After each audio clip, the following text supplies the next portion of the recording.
હમણાં એક પ્રિડિક્શન બહાર પડ્યું છે કે જંત્રીના ભાવમાં વધઘટ થઈ શકે તેવી સંભાવના છે, અને એ પણ સત્ર પહેલાં.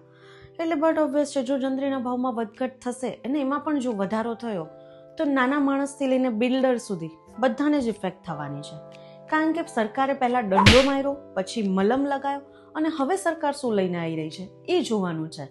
દંડો કેવી રીતે માર્યો? 2024માં તમે જોશો તો જંત્રીના ભાવમાં 5 ગણાથી 2000 ગણા સુધીનો વધારો થયો 2023ની કમ્પેરિઝનમાં.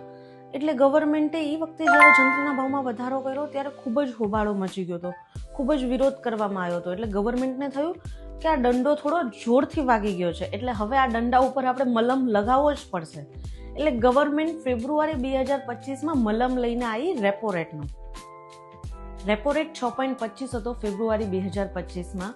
એને ડાઉન કરતાં એટલો બધો ડાઉન કર્યો ગવર્મેન્ટે કે લેટેસ્ટ ડિસેમ્બર 2025માં અત્યારે આપણો રેપો રેટ છે 5.25. એટલે આખો 1% ડાઉન કર્યો છે રેપો રેટ, જેનાથી લોનો સસ્તી થાય, લોકો પોતાના ઘર લઈ શકે તેવી સિચ્યુએશન પાછી ઊભી કરી. ગવર્મેન્ટે એક પાછી હોપ જગાવી કે હવે તમે તમારું ઘરનું ઘર લઈ શકશો, તમારા સપનાનું ઘર લઈ શકશો. પણ હવે પાછું એવા ન્યૂઝનું જે પ્રિડિક્શન બહાર આવ્યું છે કે પાછી જંત્રીના ભાવમાં વધારો થઈ શકશે કાં તો ઘટાડો થઈ શકશે. પણ બધાનું માનવું તો એવું જ છે કે વધારો થાય તેવી સંભાવના દેખાઈ રહી છે. તો તમે વિચારો કે સામાન્ય માણસને જો 30-35 લાખનું મકાન 40 લાખમાં થઈ જાય તો એને ખૂબ જ અસર પડવાની છે. કારણ કે 5-7 લાખની જે મૂડીનું એડજસ્ટ કરવું કોઈ ઇઝી વસ્તુ નથી. સેમ એવી જ રીતે બિલ્ડરને પણ એ પ્રોજેક્ટનું એક બજેટ લઈને ચાલતા હોય છે. જેમ આપણે સામાન્ય માણસ એક ઘર ચલાવવા માટે આપણું એક બજેટ લઈને ચાલતા હોઈએ છીએ, ઘર લેવા માટે એક બજેટ આપણે સેટ કરતા હોઈએ છીએ, એવી રીતે બિલ્ડરોને પણ એ જ વસ્તુને એ જ સિચ્યુએશન હોય છે કે એ પણ ખૂબ મોટા પ્રોજેક્ટ લઈને વર્ક કરતા હોય છે કે જે 40-50 કરોડના પ્રોજેક્ટ હોય છે. અને એમાં જો સડનલી એમને 10-12 કરોડ ઉમેરવાના આવે તો એમને પણ અસર થવાની છે.